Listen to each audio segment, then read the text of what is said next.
Hey everyone, thanks for checking out the video. This is going to be Jabroni Sunday Snap Channel, and today I'm going to be announcing the season-long contest I have and revealing the prize. But before we get to all that, introduce yourself. So what's going on, guys? OGR. I've worked with Big Blue Jabroni. He approached me about this, and so here we are. Thanks again for checking out the video, for being on. That's really nice. Basically, real quick, I'll just go over what I want to do for the contest this year. I see nobody's here, but if anyone wants to replay. Oh no, you've got like 2 or 3 people right now. Oh, there we go. Perfect. All right. Well, what's going on, Sports Expert 101? How's it going, Sports Expert? Here is going to be the season prize we are giving away. This is a 1986 Giants Super Bowl ring. And it's going to be very easy to win. It's Lawrence Taylor's name on it. It's got all these little Super Bowl details about it. Very simple. Free to enter. Just follow me on Twitter. Tell me you want to get in. You pick 3 games a week. Not against the spread. Simple. What 3 teams are going to win? The only rule is you can't pick the same team 2 weeks in a row. Basically, okay. I just don't want everyone picking the Chiefs, Baltimore, and whoever every single week. You can pick them. That's great, but then the next week, you're going to have to switch your picks, and you can even go back to them the week after that. It's just not back-to-back weeks with the same team. You pick 3 games a week, no Thursday night game, picks got to be in on Friday or Saturday. Simple. I'll keep track of me up, my man. You're already in. I already got you in the PowerPoint. Whoever wins, this is getting sent out to you, so I hope you guys sign up. Brandon Rogers, what's going on? Welcome to the chat. Oh, he must be excited. Jamal Adams now being a Seahawk. I would imagine so. Yeah. I think 2 first-round picks for a safety is a bit much, but if you're in that Super Bowl window, you got 2 first-rounders and a 4th. Yeah, and a 3rd, I think. Yep. What did you think about the Jamal Adams? Too much for a safety? Well, so here's the thing. Seattle is not known for drafting in the 1st round. Seattle's made their money 2nd round and above. So Seattle fans were like, hey, we don't really pick well in the 1st round anyway, so why not sacrifice the capital because we're going to get an all-star player? The problem is, this is the perfect team to go to because I think Pete Carroll will take these outspoken players and he gets these outspoken players to concentrate, nail down, and focus on the team. As where with the Jets, that wasn't going to happen. He was literally forcing his way off. But I just – in all honesty, Friday, I wasn't sure what video I was going to make before I went live with my man, Giants Alliance. But I have to make a video to announce what I am. I don't have 1,000 subscribers. And I was thinking about, clowning on Jamal Adams a little bit. Thank God I didn't, because I was going to be like, yo, if you're Joe Douglas, what are you doing? Well, clearly he was waiting for the right price, and the right price was there. So congratulations to Joe Douglas getting a hell of a deal. And it's a win-win for both teams. Obviously it seems like the Jets get the better side of it, but you won't know for about 2-3 years. Yeah, absolutely. And also, for you to get, we got 1 first rounder and a couple players for Odell, and everyone's thinking Odell. Now that this trade has lasted a little bit longer, it kind of looks like the Giants have swindled them, and it was a great deal for us. And originally, all the things are going to be, the Jets are a mess. They absolutely know what they're doing. It's this simple. That you're going to have to pay him soon. They're not going to win anytime soon, and he doesn't want to be there. You can't build the franchise around a guy who's waiting to get out of there. You got to get a clean slate. They have not done a good job for Sam Darnold. They really are in a bit of a mess right now. But if a guy I don't think it's that bad. Sorry to interject, but I don't think it's as bad as people. I believe in Joe Douglas. I think Joe Douglas is going to turn that team around. Now, is Adam Gase the coach? That remains to be seen. Scott could have gotten 5 first-round picks, and they still would miss all of them. And, that's time to tell, but they have to make these picks count. I don't think they're going to get another Jamal Adams with one of these picks, which is fine, but they definitely need to – see, just thinks this is why we got to stay with Dave Gettleman. You can't just keep recycling through GMs or coaches or things like that because whoever gets there is now going to try and build it from the ground up. And I can't imagine Gase is going to stay there much longer, and now all of a sudden they're restarting from the ground up. But if he doesn't want to be there, he doesn't want to get paid, and he's just going to be a nuisance all year. They got an absolute haul for a guy who does not want to be there, and everyone knew it. And, congratulations to Jets. But going over to your Giants point, I've been arguing this point for probably at least the last year solidly, if not more, off of camera. It's just you can't keep hiring and firing, and everybody's like, "Oh, this might be Dave Gettleman's last year." It better not be. I don't give a shit if we go 0-16. It better not be, because if you do that, I mean, you're in huge, huge trouble. I mean, at that point, what GM are you going to bring in here? Everybody likes Riddick out of ESPN. He's not coming here. He doesn't get a choice of coach, quarterback, or any of the major decisions. Hell, personnel is going to be the same as well. And, now you have to work under Joe Judge. I mean, work with Joe Judge. I don't see how that's that's possible. I really don't. Also, Louis Riddick, that everyone loves, he was screaming the Haskins train. If we had ever had Haskins now and we watched Daniel Jones in Washington, I can't imagine everyone would still be on the Louis Riddick train.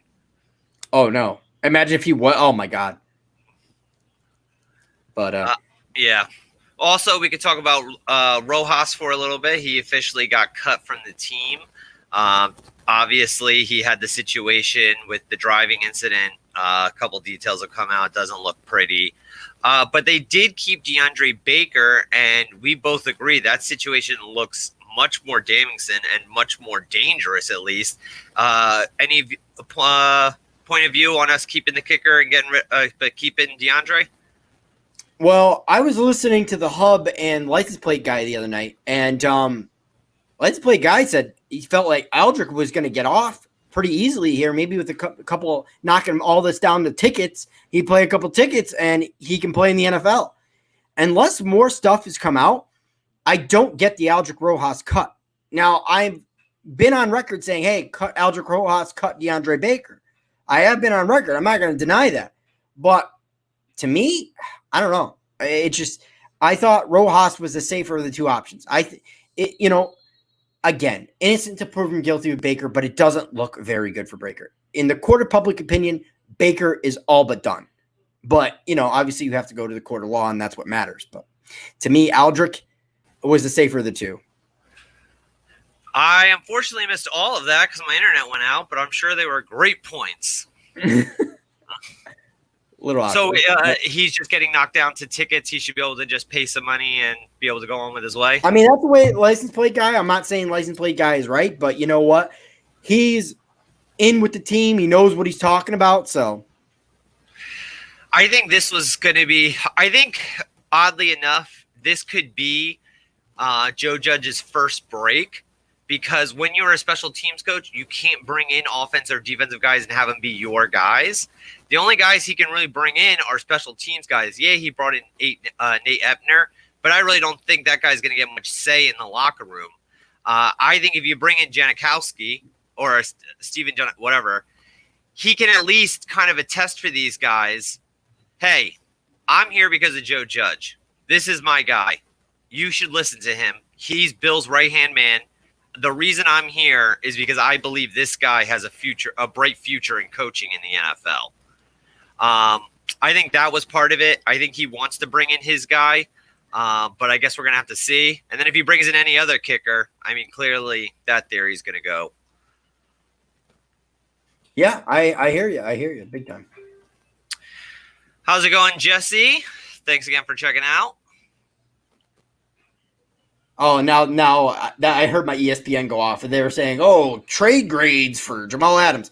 Trade grades at this point are so pointless. You don't know the true thought of a trade unless it's like 2-3 years down the road. Because if you would have, the Giants would have gotten a flat F on the initial Odell Beckham trade. Now you look at it, you're probably going to grade it a B, an A, high C, if anything. Like, depends how you feel about Odell. But for me, I give that trade a B+, A-. Easy. Especially considering what the Steelers got for trading away Antonio Brown and how they made out trading Antonio Brown, because you look at what the Raiders did. They're out their best wide receivers. So it's like you never know what's going to happen. You've got to let things play out before you truly make any sort of grade. That's why I think initial draft grades aren't that well either.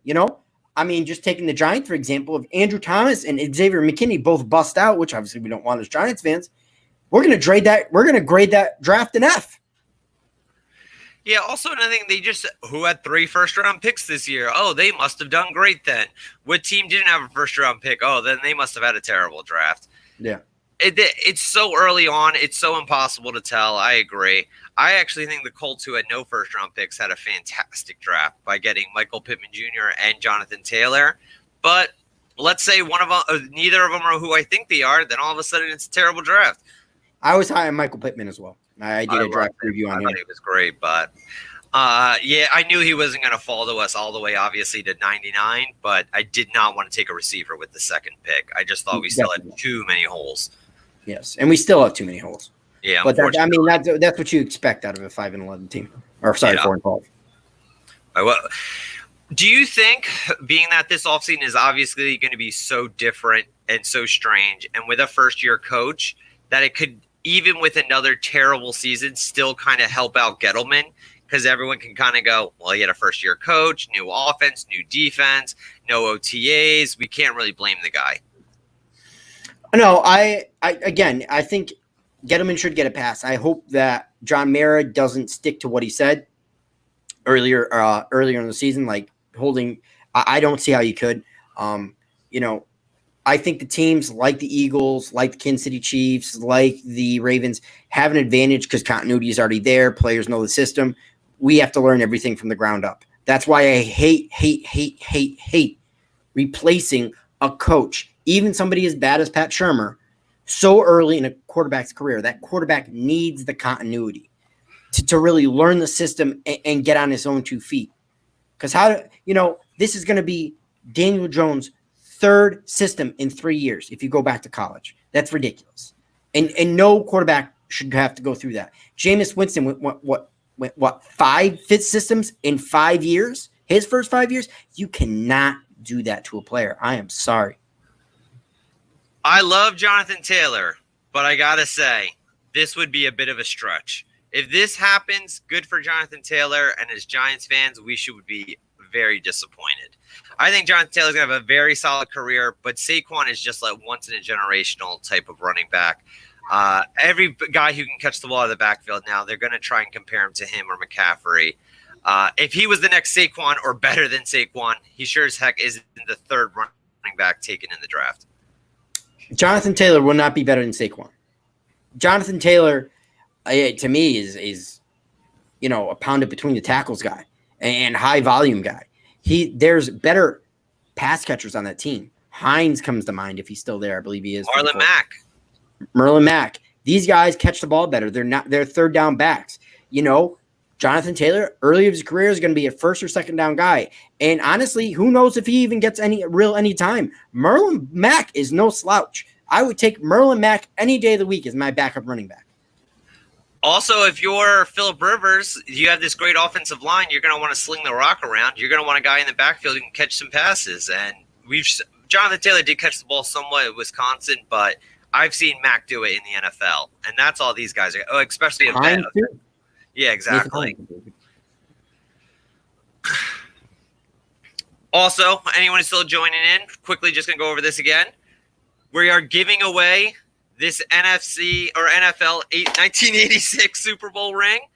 Come check out the contest. 3 picks a week. That is all. Just can't pick the same 2 picks in a row. That's cool, man. Yeah, don't keep dropping it, though. You're going to break it. Yeah. Hey, man. Not my unless I win, it's not my problem. Cowboy X Factor in the chat. What's going on, my man? Love Cowboy X Factor. Always a big supporter. Cowboy X Factor. I imagine he's probably a little upset that Jamal Adams didn't end up in Texas. He's obviously from the Dallas area, and there were some rumors that he was going to end up there. But obviously, I just don't think that was going to make much sense for them, especially when you have to pay your quarterback still. Especially now. Like, I don't know if you noticed earlier in the week, but finally the NFL and the NFLPA got together and they kind of ironed things out and the players voted on it. And right now, the cap next year is at $175 million. It's going to be dropped $25 million. For teams with a lot of backloaded contracts or teams that need to sign these players, that is not good if your name is Yannick Ngakoue. That is not good if your name is Leonard Williams. That is not good if you're any of these guys like Jadeveon Clowney that are seeking these big-time contracts. You just got screwed big time. because of COVID. Yes. Especially Jamal Adams. Even Dak Prescott. Well, that's a problem. That's a huge problem for the Cowboys now. They cannot give Dak Prescott $40 million. That's why it looks like a glaring weakness. When Carson Wentz signed his contract, if I am the Cowboys, I do everything in my power in that offseason to extend Dak and get him signed for the next 4 or 5 years at a flat rate of $35 million. They would have been looking golden right now. Now it is going to bite them in the ass big time because Dak knows he has them by the throats, and there's not a fucking thing they can do about it. Sorry for the. Oh, that's all. Well, also another thing is, even if people say, "Oh, Dak's not all that great. He's not going to be this franchise guy." If you give up on the quarterback now, are you going to really reset this entire team? Or are you just going to pray and hope you hit somebody in the draft? Or are you going to take another team's leftovers? You're stuck with this guy whether you like it or not. And Jesse, how do you enter the giveaway? You literally just follow me on Twitter. Link is in the description. And then you're going to make 3 picks a week. Can't pick the same team twice, 2 weeks in a row. Whoever has the most wins at the end of the year, this ring is being sent to your house. That's awesome. So I'm going to win it, right? I just automatically win. Hey, whoever has the most at the end, man. Hopefully I win so then I don't have to send it anywhere and I can keep it, but I don't know. So how are you sending it? UPS, ground, postal service? I guess UPS, I don't know. Or USPS, I don't care. I don't know. Whatever's going to be the cheapest to wherever it's going. Clowney should go back to Seattle and take a chance. I think, I mean, obviously he's not going to get the money that he expected to get. So some of these guys, they're even talking about lowering the salary cap for this year. Yeah, trying to lessen the blow for the next couple of years. Yep. Because originally it was going to be all just dumped on them next year. I honestly thought the players should have said this in their negotiations. Okay, you want us to play. We're taking this giant health risk. I live with my families. Yada, yada, yada. We'll play. You are not allowed to lower our cap next year. We'll go from there. You guys take the brunt of the losses this year. We're going to put our lives at risk to play. You're not allowed to mess with our cap. But instead, obviously, it was just too much money lost, and then they're going to spread it out over the next couple of years. See, it's short-sightedness by the players. Everything the players do is short-sightedness because the escrow thing was a fair deal. Now everybody says, "Oh no, the players." It's revenue sharing. The owners have their stadium to take care of. The owners have all this other stuff that's going to hurt them. And they're going to take the brunt of this one way or another. The players aren't taking that big of a risk. It's really not, especially, if you look at the age bracket 20 to 29, the health risks are minimal when it comes to COVID. There's almost no deaths unless the person had some sort of pre-existing condition or was somehow exposed to a lot of virus. It's not going to happen in the NFL. It's not. These guys are going to go by the protocol. I'm sorry. The players should have went with the 35% in escrow. Let them take the brunt of it this year and then let everything ride out and you would have made out. But now the players are going to suffer and they're going to suffer for the next 2-3 years. And all these players that thought that, hey, I got these big contract coming to me. No, you do not, sweetheart. Sorry. Well, also another thing is I don't think they really understood what escrow was because they were all like, I'm not giving up 35% of my money. I'm not giving up 40%. These guys, escrow means you will get it. It's just neither one of you can touch it for a certain amount of time. Mm-hmm. It is literally it's when you buy a house. It's when you do big purchases. Escrow gets used all the time. They could have gotten all of their money if they just would have. I think their player association just does not do them justice. I think they ask for one thing, the owners will be like, hey, we'll let you smoke weed and practice less. And they all go, wow, man, these guys are really looking out for us. What a great deal we negotiated. And not only that, a couple sports critic. Yes, Brandon Rogers. Yes, I did predict Jamal Adams would go to Seattle. Obviously, Cowboy X Factor kind of pointed that out. And what's going on, sports critic? My man, good to see you.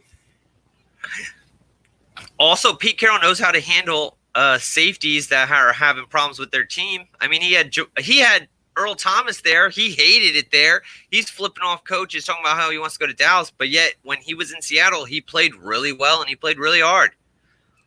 Yeah. Same with Cam Chancellor because he never got the big payday he felt he deserved because the injuries took his career a little early. but yet he played with 100% every time he played with that team. There's a lot of outspoken guys, Richard Sherman, guys that just fall in line and learn. He knows how to take these guys that are, less than, outspoken to say the least. Maybe not the greatest team guys, and he knows how to rally the team. I will give Pete Carroll credit. He's one of the greatest coaches of all time. He's one of the top 50 right now. Easy. Do you think it changes? I already saw Seattle as a Super Bowl contender. I don't see them being. I'd say playoff contender. They were last year. Super Bowl, I don't know.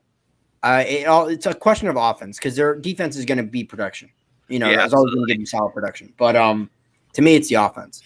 And that division is the toughest in the NFC by arguably the toughest in the NFC by far. So we'll see. It's going to be a tough road for Seattle. That's for sure. Yeah, they need to stay healthy because if Russell Wilson goes down for a month, you can write them off. Or they're going to really need DK Metcalf to make that step up. I don't think he's really all that great of a wide receiver. I think he fell in the draft for that reason. I think Russell just makes him work. I don't think they really make him run too many complicated routes. I see a lot of jump balls and a lot of fly routes. And Russ just throws an absolutely beautiful deep ball, so it's a perfect relationship for them. But they're going to need a big year out of him. He's going to have to step up also. I agree. And Sports Critic, if you want to know our real feelings on Jamal Adams, just rewind. We've covered it pretty extensively here. Good. What do you think of the trade? So do you think Baker? How long until you think Baker is either on the field or in jail? How long do you think this case is going to draw out for? And do you think the NFL is going to suspend him? It doesn't even sound like I've heard nothing about the NFL's investigation into it. Well, here's what I pointed out on the Big Blue courtroom the other night. With Jamal, not Jamal Adams, with the Giants alliance. Baker. Yeah. Well, no, I'm just talking about Baker in general. To me, you can't safely give Baker the starting second position. You can't. There's just no way. Like, it's okay to have him come in here, learn your system. So if is let off, okay, great. Now, he can play. But right now, that second position's up to grabs, and you cannot give it to Baker. You cannot go into the season assuming Baker is going to be your starting number 2. He can go in there, he can learn, you can have him practice with number 1s a little bit, but other than that, you can't go into the season with Baker. You just can't. I mean, there's just no way. It's ludicrous to think. I get it, innocent until proven guilty, but to me, it just does not look good unless something else comes out. I thought it looked really bad, and then you have the reports that he's paying guys off, and I'm like, man, you don't pay people off if you're innocent. We had a couple people asking about Rojas again. Yeah, we kind of touched on Rojas already. Just hit rewind, but yeah. Are you excited for camp this year? Oh, of course. Who isn't? Bobby Clausen says, what is the reason they kept him out of virtual camp but allowed him into camp? They kept him out of virtual camp for a little while. I think they're letting him in now. And I know the first couple of days of camp are going to be virtual as well. Yeah, when they first started the virtual camp, they kind of said, hey, stay at home and just take care of your legal stuff. I think they kind of thought any day now he was going to be gone. And now that they think maybe he can get away with this, maybe he can slip by, they're like, okay, come into camp, because he did show that he was in New York the other night. And this is the way they're looking at it too. Corner is a harder position to replace than it is, and they're going to give Baker the benefit of the doubt regardless of how bad it looks, because they spent the first round pick on him, and they're going to give him every reason to get out of this or hopefully stay with the team. And let's hope. I really don't care if he beats it or not. Be honest, the guys that are behind him are hungry, ready to go, and I think they can perform admirably. So I don't see him as a game changer for us winning any more or less games. Obviously, I hope this all gets cleared up and he is on the team, and that this first round pick all of a sudden looks like, okay, I can see why we took this guy. But I think it also is going to kind of help the Giants, because we can kind of go, well, we took a chance on a kid. He stunk for us his rookie year. He's fallen asleep in meetings. There was nothing we could do to save him. Wash your hands of it, and then hopefully Sam Beal can blossom. Yeah. And plus, I mean, the whole going back to the whole Rojas thing, I mean, the reason they cut him is because it's just easier to replace a kicker. Yeah.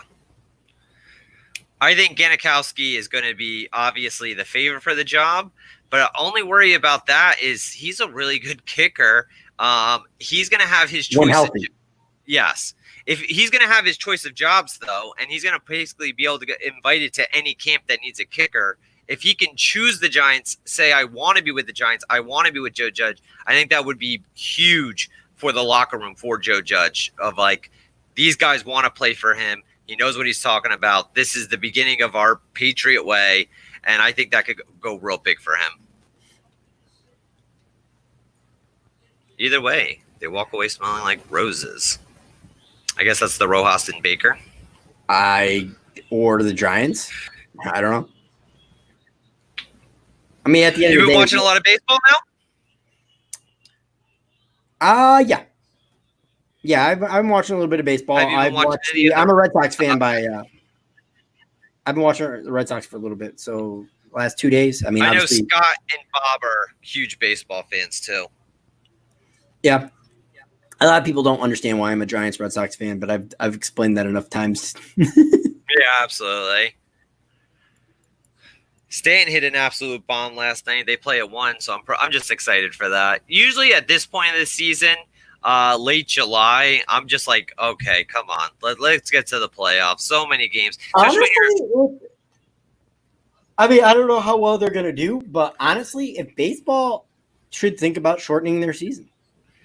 I think 100 games would be perfect. I don't think they would ever agree to it because now what do you do about these giant contracts? You'd have to like negotiate, and then it's never happened. But I think 100 would be the perfect sweet spot.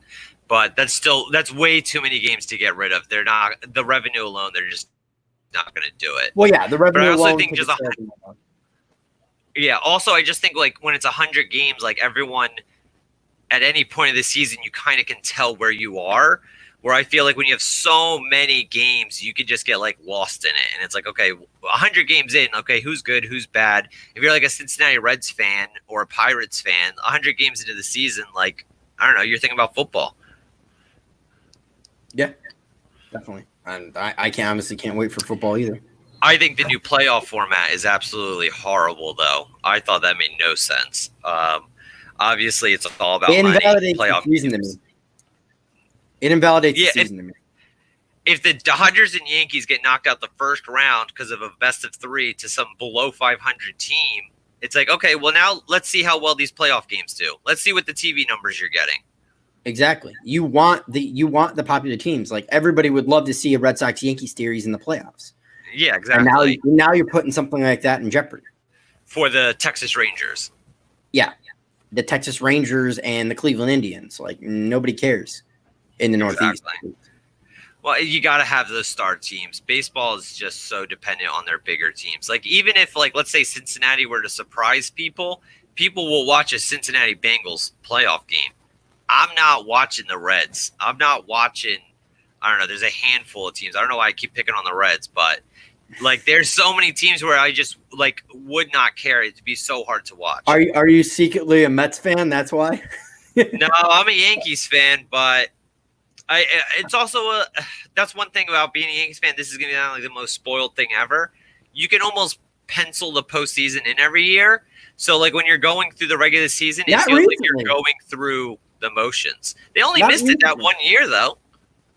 Yeah, true. You could pencil it in, but like it's a difference between what the Yankees look like now and what the Yankees looked like 2-3 years ago with the pitching. Yeah. I know you guys are always going to hit the ball. That's one thing you can count on the Yankees is always being able to have a solid lineup that can hit the ball. Yeah. The owners thought they were being asked to amputate a leg. Yeah, they're never going. Giants signing former kicker. What? All right. See, that doesn't work in my little theory then. He's not bringing in Canzero? Okay. They better bring in another kicker. He's not going to be the only kicker they bring in. But I guess we're going to have to see in camp. I'm sure you're going to see a lot. Because if you remember what the Patriots did last year, they basically had open tryouts every Thursday, and whoever did the best got the job. And then next Thursday, they were basically running tryouts again. Yeah. I hope we're not doing I that. hate having a messy kicking situation. I really do. And it seems like ever since the Giants, I mean, I know Steve Weatherford, or no, was that the punter or the kicker? Weatherford, not The Weatherford, the punter. No, I'm thinking about which kicker am I Brown? thinking? No, before Brown. Lawrence The Times. one that kicked us into the playoffs in 07. Lawrence Times. Lawrence Tynes. Ever since Lawrence Tynes, like literally the Giants have not had it's been a carousel at kicker, really. Yeah, we had one good year with Rojas. Everyone kind of thought, okay, we're going to have this solved out for a while. And clearly we see that's not going to be the case. Because I hate having a kicker where I'm like, all right, make this extra point, please. And he misses. Yeah. It's also just because if you're a defense and they're in the red zone and you know that their kicker is shaky and can miss at any point, maybe let's run a blitz here. Maybe let's try and jump a corner here. Let's try and jump a route. Because if we know if we keep him out of the end zone, it's like maybe the percentage of making a kick isn't as high as it is against most teams. Yeah. And it puts more pressure on your offense, especially around like the 35-yard line. Like, hey, guys, we don't get a first down here. If we don't get close, we're going to end up with no points here. Maybe he tries to fit in a ball somewhere where he shouldn't. But I don't know. I thought that's pretty surprising to me. I guess this is something they had worked out for a while because they cut Rojas a few hours ago, and then all of a sudden they already have another kicker. We'll see. I mean, let's see if Joe Judge can work wonders with a kicker. I mean, he is a special teams coordinator. So, do you think that even if with a dreadful season, if a couple players really stand out, that it'll keep Dave Gettleman's job? I feel like if you get the quarterback right, you keep your job in the NFL. They're the rules. If Leonard Williams all of a sudden looks like a Pro Bowler and that trade doesn't look as terrible as everyone tries to say it is, I think there's a couple players who can just single-handedly save his job this year, even with another poor season. I don't think so. The weakest link right now on this entire Giants team is ownership. And as fans, if they move off of Dave Gettleman, and I know there's going to be a collective sigh with all of Giants fans. I know it. There's a lot of Giants fans out there. Me and you are in the minority on keeping Gettleman.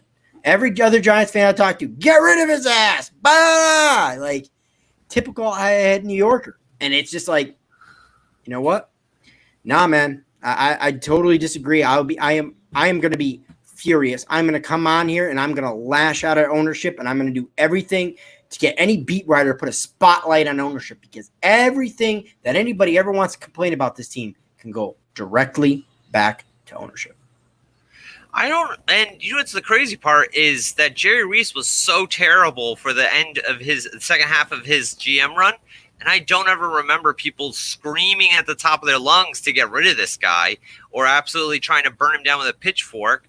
Dave Gettleman, his first draft, he drafts an all-world running back, and everyone's like, you know what? This guy's an idiot. We got to get rid of him. Well, it's because you know everybody subscribes to, well, you don't pick a running back that high. You don't pick a running back that high. I'm sorry, sweetheart. Everybody's like, oh, he was trying to build and win at the same time. No, he wasn't. Ownership felt that 2017 was a fluke season because of what they'd done in 2016. And they said, we can win with this roster. Go get us the best player available. Best player in the draft, by all accounts, was either Quentin Nelson, which wouldn't have, he would have had a good impact, but not the impact Saquon would have had.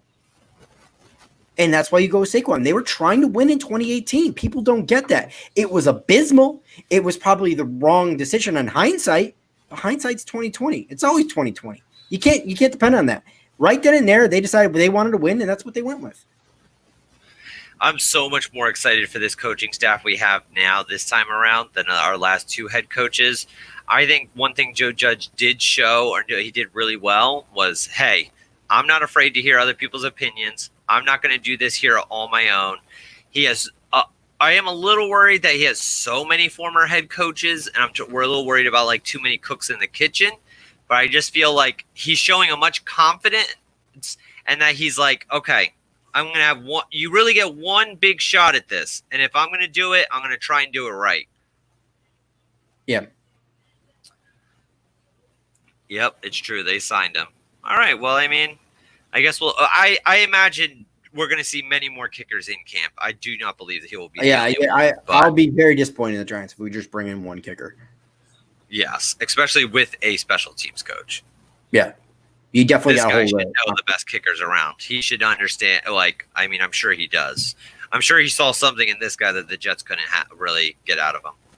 Well, somebody said earlier that the Giants is signing Jets kicker Chandler 1-year deal, but somebody said he retired from the Jets last year. You retire because nobody wants to pay you. That's how the NFL works. Yeah.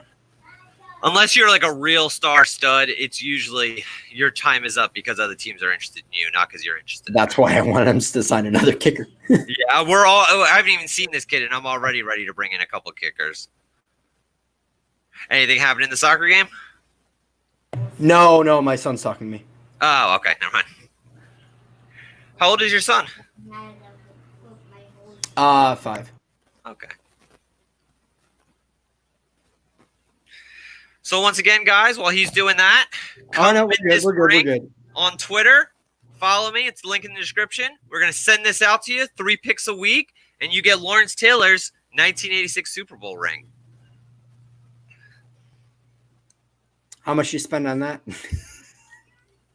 Oh my God, my one friend was asking me about it, and he's like, "Is that a real Super Bowl ring?" I'm like, "Yeah, I won it off Lawrence Taylor in a poker game." He's like, "Oh my God, are you serious? And you're just giving it away?" I'm like, "No, it's not obviously it is a replica." Yeah. Is it spot on? How good of a replica is it? Actually, I'm not gonna lie, and I'm not just saying that. It looks damn good. It's got some weight to it. It's got some details. It looks nice. I actually am presently surprised with how well this looks. I think this is pretty cool. I was thinking about getting a little trophy, but I was like, this is football. Let's get a ring. Yeah, rings are good.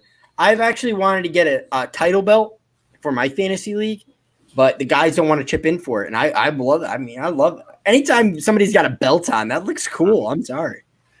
You ever watch that show, The League? Yeah. I actually live with a kid named Shiv, and for our fantasy league at work, we have the Shiv. Oh, man. I can't wait for fantasy football. I can't wait to just do my drafts until I can just I'm in fantasy baseball right now. I just had my draft fantasy baseball. I tried to do it a couple years ago, and I just couldn't keep up with it. I was probably I don't know. It's an everyday thing. You've got to check your lineups. You've got to log in again when the teams are going because this guy is supposed to start, but he felt an itch in his thigh and he doesn't want to go. It's crazy, and you have to get it done. I was probably 17 or 18 years old when I tried to do it, and I was like, "This is way different than fantasy football. I can't handle this." And then now that I'm older, I think I'm ready to do it. How's it going, man? On that dad life? Yes, very busy, man. Well, I got 3 pitchers going today. Oh, wow, there you go. Who did the Red Sox play today? Orioles. That's the last game of the series. Oh, yeah, that's who they've been playing. And the Yankees play the Nationals today. And then the next 2 series are I believe Yankees and right into the Mets. Or vice versa, one of those two. One thing that I hear Giants fans talking about all the time, which is starting to drive me up a wall, is people already talking about the 2021 draft. I have faith in this team. I think we can be pretty good this year. I think this is going to be the best team we've had since the playoff team. And for us to be or 2016, since people are like, oh, okay, we're going to get a top 5 pick. This is the pass rusher we're going to take, or we're going to take Jamar Chase. I hope not. This is not what we want, guys. We've been stinking recently. We have our left tackle. We got our quarterback. We got our running back. We have a whole new coaching staff. Why do we care about next year's draft? Why? Because Giants fans don't like Dave Gettleman. They don't. That's why. When anybody like me, you, Tana, are in the minority of Giants fans. Giants fans do not like Dave Gettleman. They think we're better off without him. That's the reason. That's the reason. Brando says I'm bringing home that ring. He is also another person who's part of that fantasy league. He knows the Shiv very well. That's cool. But who other than Joe Judge was that you're most excited about with this coaching staff? Burton Burns, Coach Chaos, Spencer. Hopefully we finally can get to the quarterback finally. I just think he's going to find a way to get the most out of our defensive linemen. And, even what's his face, former Patriots coach there. It's coaching our linebackers. Former Wisconsin coach there. I can't think of his name right now. Another former head coach. Yeah, I'm trying to remember his name. But he, see what he can do with the pass rushing linebackers. I'm excited to see Mark Colombo. I think a big reason why Jason Garrett got the offensive coordinator job is because I think Dave Gettleman said, when I came in here, I bragged about how offensive line is everything. All my good teams had offensive lines, and he has not been able to get it situated yet. Mm-hmm. So I think when they interviewed Garrett, they said the only way we're bringing you on is if you can get Colombo to come with you.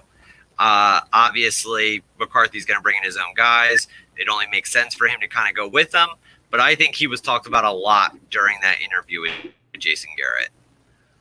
Yeah, I mean, that's another one. It's just, to me, I already expect the offense to perform well.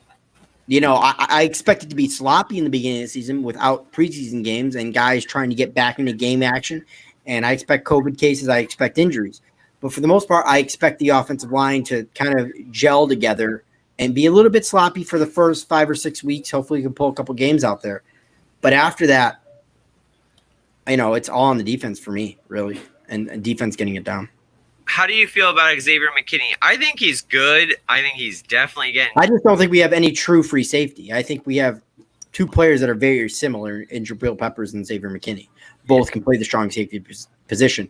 Asking one of those guys to play free safety, I think that's dangerous. I wouldn't be surprised a couple times you see Xavier McKinney or Jabril Peppers get burned over the top. Either one is a true free safety to me. That's why a lot of people like to pencil Julian Love in at that second corner spot, and I say no. I think he's our best free safety right now. I'm always that's what the Xavier McKinney pick a little bit confused me. Obviously, hopefully this guy can be a complete game changer and he can make me look dumb. But I thought AJ Espinosa or Gross Matos on the board. I thought, okay, man, this worked out perfectly for us. We're gonna get our left tackle and a pass rusher. I was pretty surprised with the McKinney pick. Was there somebody on the board in the second round that you wanted? No, McKinney was the guy had he not been picked in the first. And Gross Matos to me wasn't an actual match for this team. Being a Penn State fan, Gross Matos to me is more of a 4-3 defensive end than he is an outside linebacker. I just thought the pass rusher was just there for us to take. And I was just a little bit more surprised. You need a match at the outside linebacker position. You need a match at the outside linebacker. You need I'm not saying you got to get Von Miller or Khalil Mack, but I'm saying you need a guy in that mold. A lot of Giants fans, I think, are confused about the 3-4. That's why they consistently clown on Leonard Williams. When you look at his hurries, you look at his pressures, it's right up there with the elite of defensive tackles and 3-4 defensive ends in the league. It's just that he doesn't have the gaudy sack numbers, and that's what everybody's getting him on.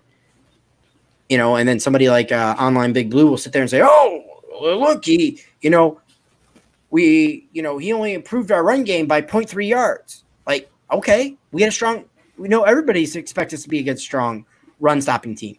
The thing is, we didn't have outside linebackers that effectively can get, the sacks. So. Also, another thing is that any quarterback who throws it over the middle is getting a 20-yard completion. I don't think people were really sweating. I don't think teams were getting frustrated by us stopping the run because they were passing at will. So I don't really think it ever really made a difference to other teams how they're getting down the field as long as they're getting down the field. Yeah. They're going to target your weakness until you find the way to stop it. I mean, when Eli Manning was at the tail end of his career, they knew too high safety. They can't run the ball. That's why we drafted Saquon. And also they knew if they put any sort of blitz protection or any certain man on the left side that the guy's going to basically run home. Like he's just going to get there without – so you can't do these 5-7 step dropbacks that we used to do over with Gilbright. I mean, it was just they had to switch the entire offense around, and it never really started to – I mean, we did have that like 2016. We did go to the playoffs. But that team was wildly overrated. We didn't play anyone all that great. I mean, Odell basically single-handedly won us a couple of games by going on slant routes. But I think that season, unfortunately, set up the Giants for failure for the next couple of years. So Brandon Rogers, even though you're not really technically asking a question, I'm still going to answer that. He says, I don't know how Matos fell. Matos fell because Matos is a fantastic athlete, but he wasn't the most consistent at Penn State. There's games where he was playing out of his mind, and then there's other games where he disappeared. He's not the most consistent player, and he's an athlete, and he has to develop into his body. He has to develop into that supreme pass rusher. He's not there yet. That's why he fell, because taking him in the first round, you're taking a chance on a guy that either will have the upside you want, or he's just going to be the player he is now and never really develop into anything more than that. I mean, look at what the Saints did a couple years ago by trading up to get Davenport. He was supposed to be one of these project guys, one of these guys that eventually is going to become a pass rusher. Well, sometimes they don't, and they don't ever really develop to that, and then the pick looks terrible at the end. Exactly, and that's what Matos is. He's another. He's more polished than Davenport, but he still needs. He has a lot of room to grow in his body. He could even bulk up really. That's why I think I see him more of a fit as a 4-3 defensive end. That's why I told a lot of Giants fans he's not an outside linebacker. Because again, reiterating, I think a lot of Giants fans are confused by the base 3-4, and that's what we're going to be. We're going to be a base 3-4. I know we're going to be a multi-front scheme, but more often than not, we're going to be in the 3-4 scheme. The nostalgic level and love for the 07 and 11 team, because they were 4-3s, I feel like certain Giant fans think you have to run a 4-3 for us to be successful, but yet they don't understand that our best defense ever in 86 was a 3-4. It can work either way, guys. You just have to have the right personnel, and you need guys to perform. And we're in the middle of transitioning to a 3-4 defense. We're still in the middle of transitioning.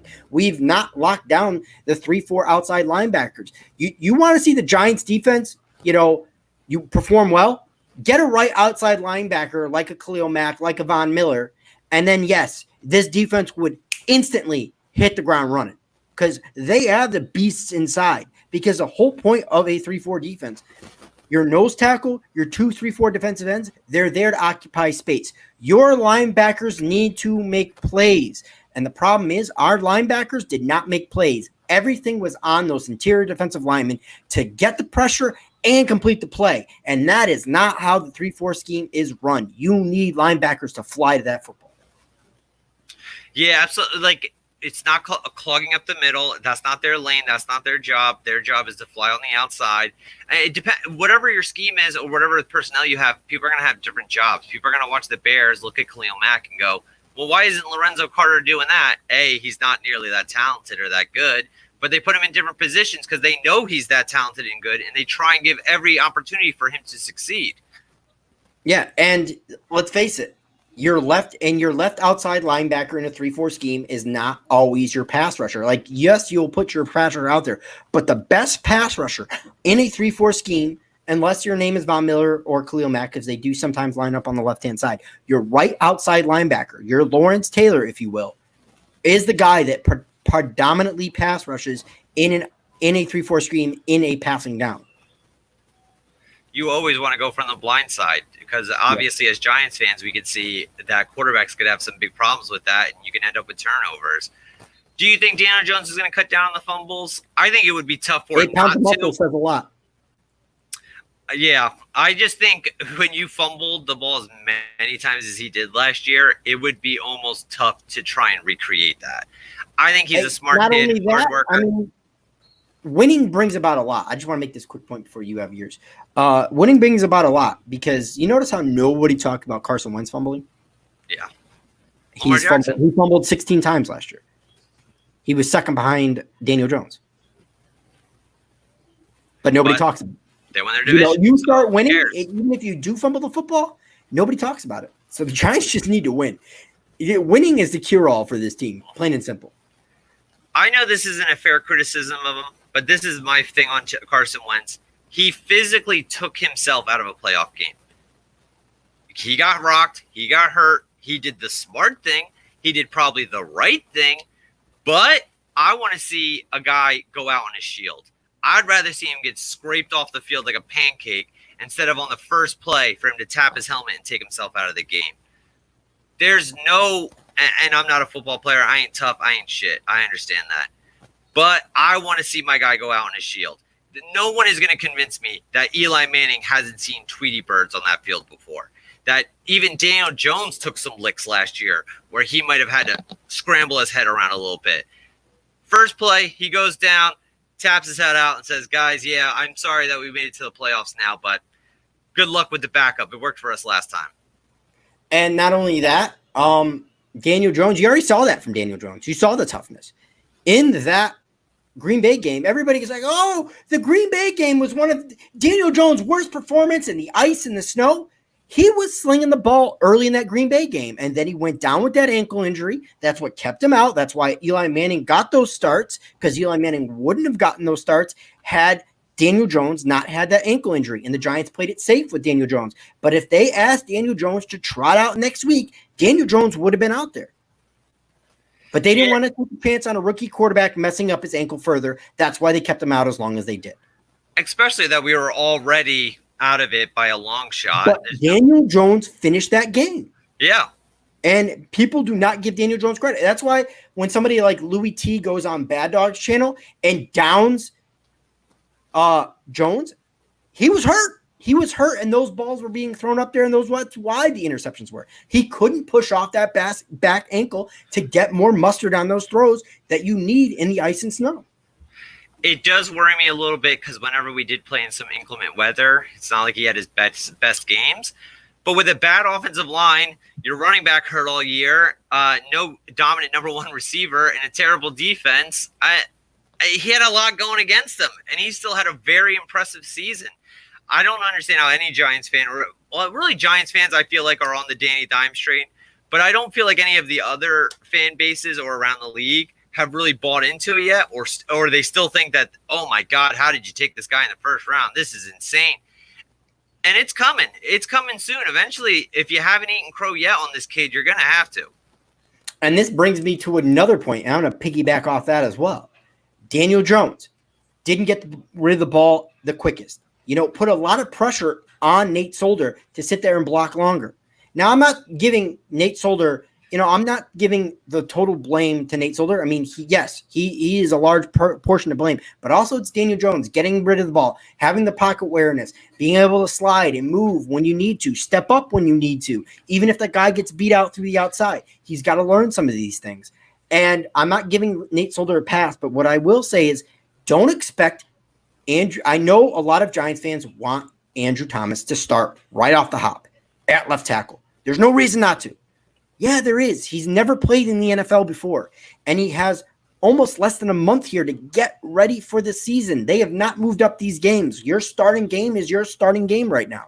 To expect Andrew Thomas to pick up left tackle in less than a month and start on day one, that is not good. Unless Nate Solder opts out because of high-risk issues in his family, Nate Solder most likely will be the starting left tackle. And I don't even expect Andrew Thomas to be the starting right tackle. I wouldn't be surprised if it's Fleming. You're going to want to take your veterans out there to alleviate and give these rookies time they otherwise would have to learn the position.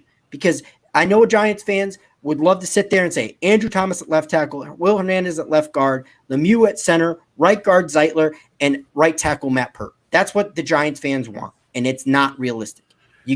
The veterans know they've been there, they've been through these offenses. Give these rookies time because they don't have the time they normally would. I do believe Thomas is going to start. I'm not sure if it's left at right, but you take a guy 4 overall and the ownership's already breathing down your neck. I think it's going to be a real tough sell to try and say I'm using this kid in. Whether that's fair or not, New York media, they're going to try and crush Dave Gettleman if he's not at least out there. Could you imagine your first live scrimmage in the NFL? Because this is basically going to be his first live scrimmage because they're not going to play other games. Your first game out there, oh, here, take TJ Watt. Yeah, but again, that's why I think it just makes sense. I'm not saying, Andrew Thomas won't get time out there, but you're asking a lot out of a kid 4th overall. If he had a whole rookie minicamp, a bunch of mini camps with the veterans, and then had an entire offseason to really learn the position and start at left tackle, no doubt, day one. He has a month to learn how to play left tackle in the NFL, and then you're going up against TJ Watt. And then Aaron Donald. That is a lot to ask for. I am sorry, and I am not going to put this on this kid. Oh, you're the 4th overall pick. You need to be out there now. Because what if you destroy this kid's confidence and he never develops into anything? Exactly. One thing I do have to say about Nate Solder, yeah, he's overpaid. Yeah, he stinks. He's still better than Eric Flowers. Yeah. So that's one pick that, I mean, it's the money. I think that really bugs people away. And I mean, once again, he was not good at all. He was terrible. But he is an upgrade from what we had, unfortunately. And if you have a quarter, and does Nate Solder give up that many sacks or even that many pressures if you have a veteran quarterback that can get rid of the ball quickly? Let's face it, some of those sacks, and I know people don't want to admit it, are on Daniel Jones. Exactly. Like if you're holding the ball for 5 or 6 seconds and you know that you don't have the strongest line, or if you don't have guys that are going to make things happen, that good luck. Yeah, I mean, it is what it is, my man. But, Where do you think Julian Love's going to play on the field this year? Do you think you're going to see him just free safety, or do you think they're going to throw him all around the field? See, it's so tough because you have two talented guys in Jabroni Peppers and Xavier McKinney. Can you effectively shift Julian Love in and out of the lineup at free safety and line up Xavier McKinney? Yes, people like to point out we will have a bunch of formations where all three, you're going to have three safeties on the field. But I don't. Again, it's tough, man. It's tough. Yeah, they really kind of shot themselves in the foot over the last couple of years, and now all of a sudden the pitchforks are out. Competition breeds competition. So, I mean, Absolutely. That's at least one thing that we have not had for a long time. Even when our better, stronger positions, it's not like their backup was ever threatening anyone to do anything. Xavier McKinney, he's like the darling. Everyone loves him. I think certain people think he's going to win Defensive Rookie of the Year. I think that's a very tall task. I do not see that happening. But he's going to have to fight to get on the field. Julian Love's not going to roll over. Jabroni Peppers wants to be a leader on this defense. Even like the defensive line, BJ Hill, like if you want to stay on this team, if you want to stay in the NFL, like you're going to have to, when you're on the field, you're going to have to perform. Same with Zimenez and Carter. They're bringing in their guys now. You guys didn't get the job done, and now these guys are going to do it, or you're going to step up. I concur. Do you have any faith in Zimenez, Carter, or Hill? I do. I believe Zimenez takes a step forward. We'll see what we get out of Carter. I'm the least. Everybody's buying into that Carter train still. I think it's more hope than anything else. And we have Marcus Golden and we have Kyle Fackrell. Let's see what we can do. I believe we're going to get some sort of a pass rush. Is it going to be elite? Are we going to be top 15 in sacks? No. But if you can get somewhat of a reliable pass rush out of a couple of those guys, I'll be happy with it. I think it will also be kind of nice because Golden and Fackrell will have to – when there's a third down pass rushing opportunity, it doesn't have to be the exact same guy every time. I think keeping these guys off the field a little bit more and keeping them fresh. Hey, Golden, anytime you're on the field, you got one job. Get the quarterback. You can let the running back run right by you. I'm not going to scream at you. You can fall for a screenplay. I'm not going to care. Because what I told you when you were on the field is get the quarterback. And if you're only getting 20 snaps out of him, but every time he's doing one job, he can get you double-digit sacks again. I don't think he will, just because I think the amount of snaps he sees is just going to be really tough. I think you're going to see Fackrell in those situations a little bit more, and hopefully the defensive line picks up some sacks. Yeah, but to be honest, man, I got to run here, so we've been going. All right, man. Thank you again for checking it out. Once again, guys, if you want to win this championship ring, follow me on Twitter. 3 picks a week. Can't pick the same team twice. We'll talk about it a little bit more in the future shows. But thanks again very much for checking out the video, and thanks again for coming on. All right, thanks for having me, man. And it's been OGR, guys, and I'll catch you on the next vid. All right, Jabroni out.